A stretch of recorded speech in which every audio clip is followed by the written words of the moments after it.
So just a quick reminder that the term for business marketing has in it the marketing activities of any kind of organisation which has exchanged relationships with other organisations in business. And in this lecture, we're going to very much look at that exchange relationship. All right. We're going to see how they're facilitating, what influences the marketing activities to a given organisation at which stage in that decision making of that purchase. So we're going to look at that business buying behaviour, okay, or organisational buying behaviour, the OBB.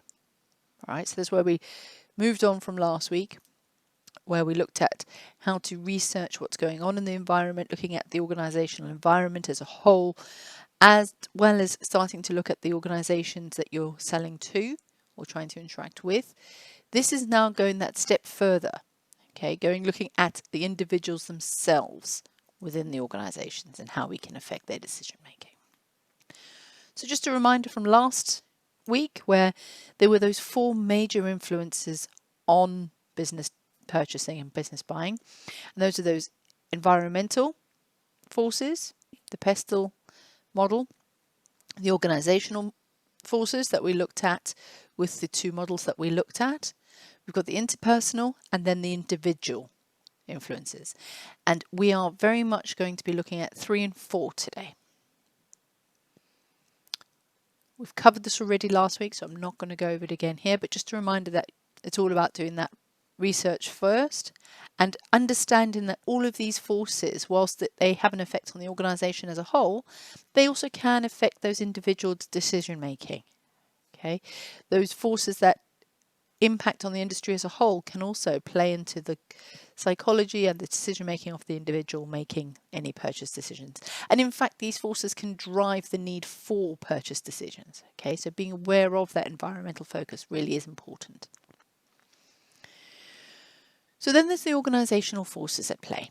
And purchasing, organisational purchasing, can be both centralised and decentralised. So centralised purchasing often takes place in bigger organisations, and this is where the control of the purchasing is by a headquarters department, often one of them, that is responsible for all the purchasing that's taken within the business.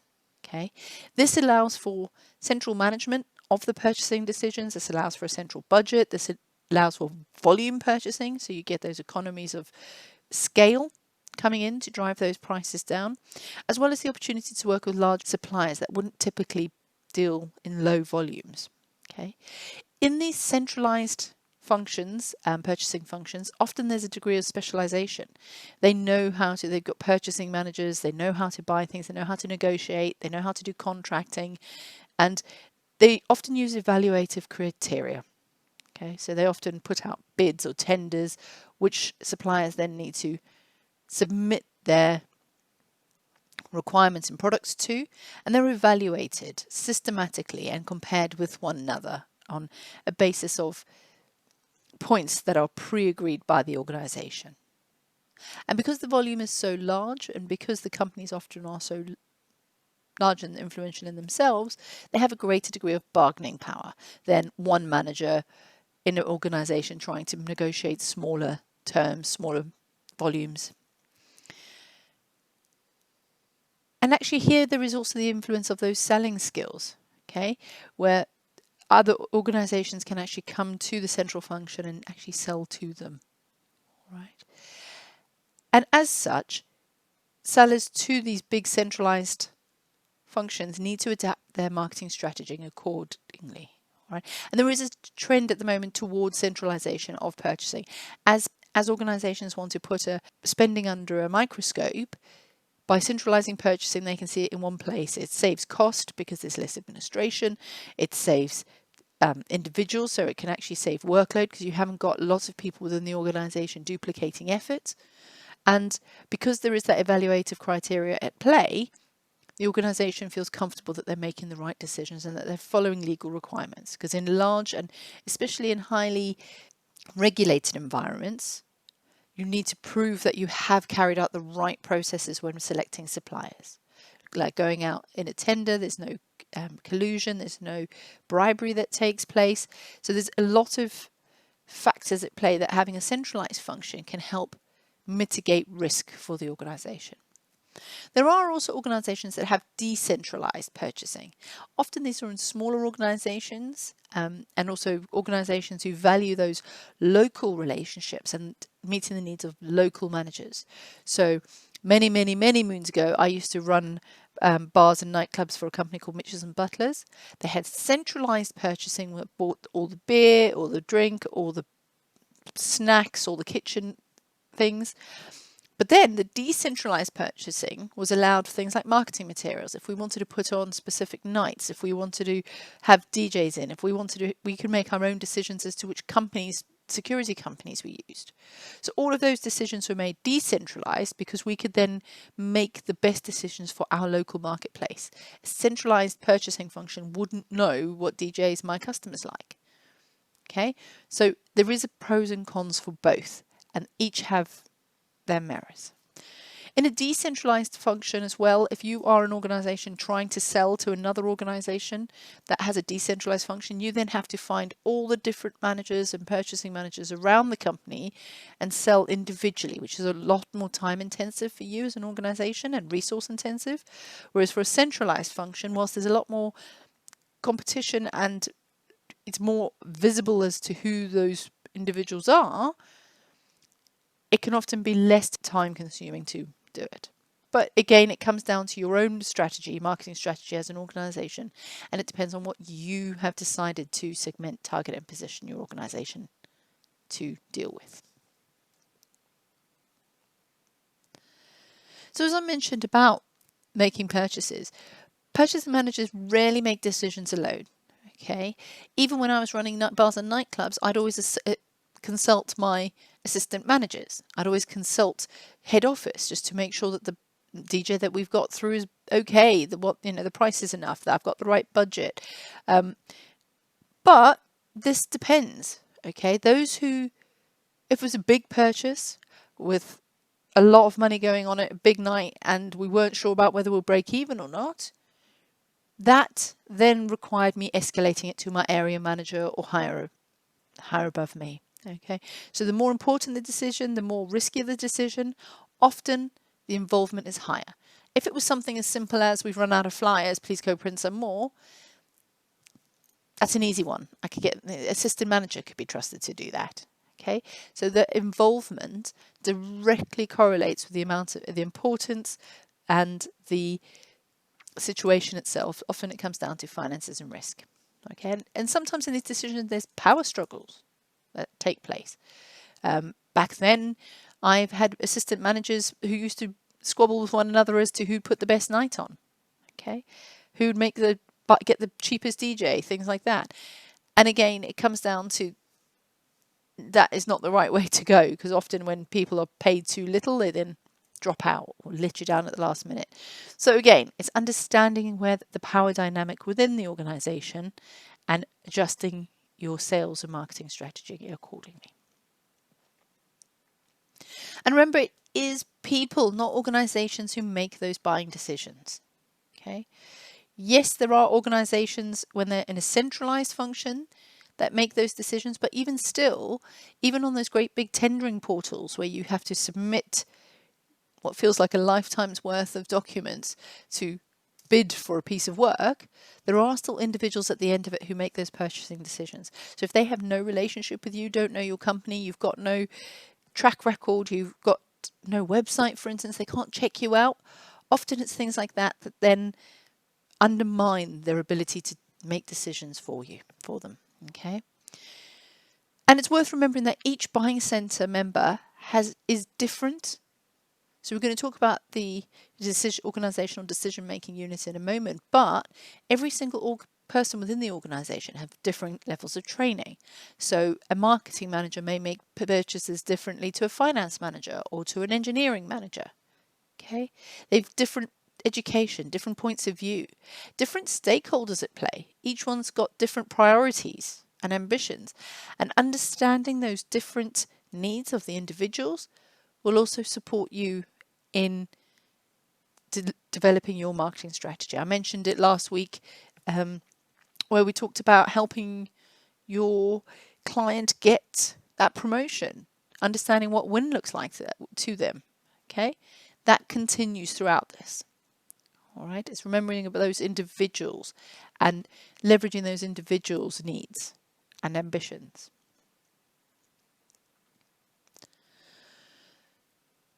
So we've started to understand what influences individuals when making a decision. Okay, now we're going to look at what kind of tasks come into play when that trigger the need to purchase something. Okay, so the first we're going to look at is that buying situation, the new task purchase. So new tasks are entirely new to the organisation. They're very different from past experiences. So it's something that the organisation has probably never bought before. All right. And because it's something that they've never bought before, it means that there's extensive problem solving. So they've identified a need that hasn't been fulfilled before, that it may be a new need, it may be a need that they don't quite understand what shape it takes, they don't know how it is going to be fulfilled in its entirety. And as such, there's extensive problem solving needed. Okay. There's a lot of external information search in these new task purchases, and that is because they don't often know their own needs well enough. They're often looking at so many different solutions that could potentially solve that problem.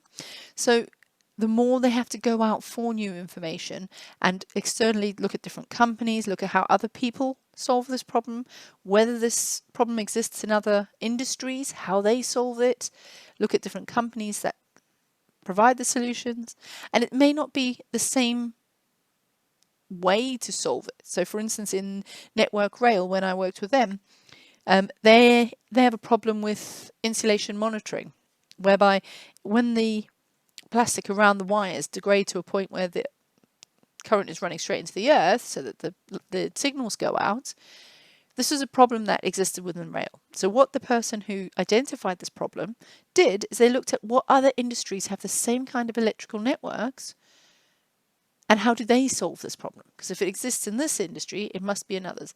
And he found that subsea oil and gas, hospitals, and some factories have the same kind of power network.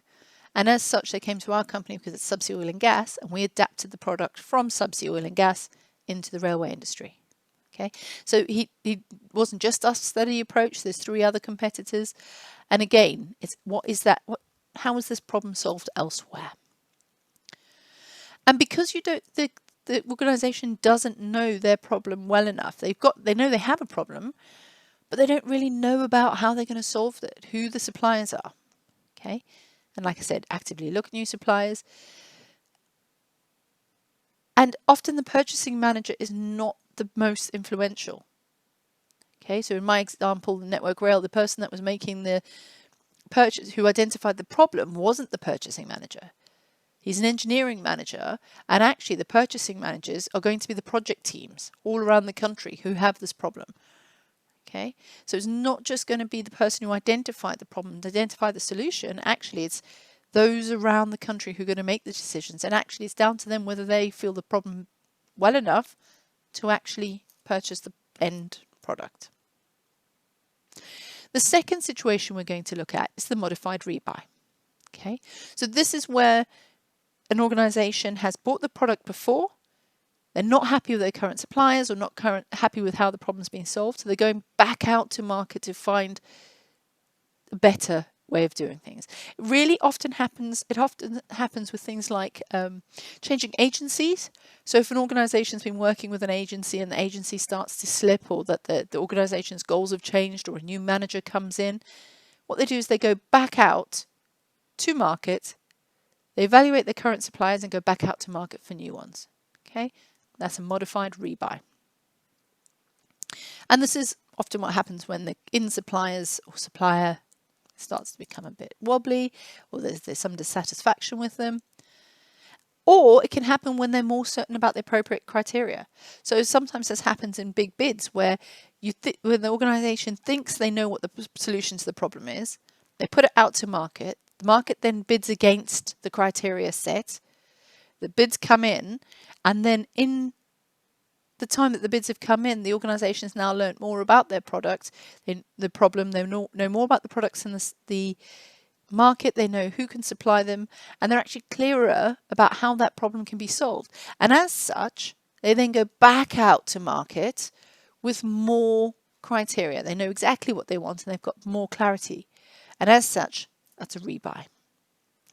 And because they know more about it, they know who they're expecting to get bids from, they know how the problem can be solved, there's less of that external information search. Okay. The last that we're going to look at is the straight rebuy. And in the case of the straight rebuy, what happens is that it's literally buying the product again. Okay, and because the company already has that experience of buying the product the first time or the second time, they don't need anyone else to consult on it. So that purchasing manager can just go ahead and buy it again. That I gave the example a few moments ago of me buying marketing materials, some flyers to promote a nightclub night. Okay, that's a straight rebuy. We've had them printed before, we just need some more of them, just buy them again. Routine response, the criteria is established, don't need to change anything, don't even have to look at new suppliers. If you've got all the artwork already, what you can do is say, okay, well, maybe just look for a different supplier that's a bit cheaper. But again, you don't want to do that. Straight rebuy is what it says on the tin. Buying the same product again, often from the same suppliers, very routine. I use the example of consumables within the organisation as well. Printer toners, paper, those kind of consumables. There's no reason to go doing more search. Why spend the time and resource? Just buy from who you already know and you're happy with. So we're going to plot these on this graph. Okay. So for the new task that we've mentioned first, there's the higher level of complexity, higher level of consideration alternatives, and it takes a long time initially to do. And with that, that information search and also the financial risk is often high as well. As it comes to a modified rebuy, okay, you know what you want, you're clearer about what you want, you know how the problem's going to be solved. As such, you don't have to search as much, you've got less time considering alternatives, you're clearer about what you want, and so down comes that risk. Straight rebuy is the simplest of it all. You're just buying what you've already bought again. Those heuristics are in place with the organisation. They know what they want. They know how they're going to fill it. They know who to go to. Press that button and do it. Okay. And because this is all about relationship marketing and building relationships, you can see how that relationship grows over time. Okay. The new task, there is almost no relationship. Okay, so the relationship status is unknown because the organisation has never bought it before, let alone from this individual or this organisation. That relationship is unestablished. That modified buying, you've got the relationship with your current supplier who you may or may not be happy with. You may want to just change what you've want from them. Again, there is a medium level of relationship just because you may know who the other suppliers are. They may have come to you. There may be a bit of a competition and they're starting to build relationships with you to bid for the business. Straight rebuy, you already know what they are. You know how they order. There's no purchase transaction insecurity that we mentioned in the last lecture. Most established relationship. Okay. And as ever, there is a model for it, the Organisational Buying Behaviour Model. And as we go from low to high in terms of organisational involvement, you've also then got the importance, complexity and novelty of the decision.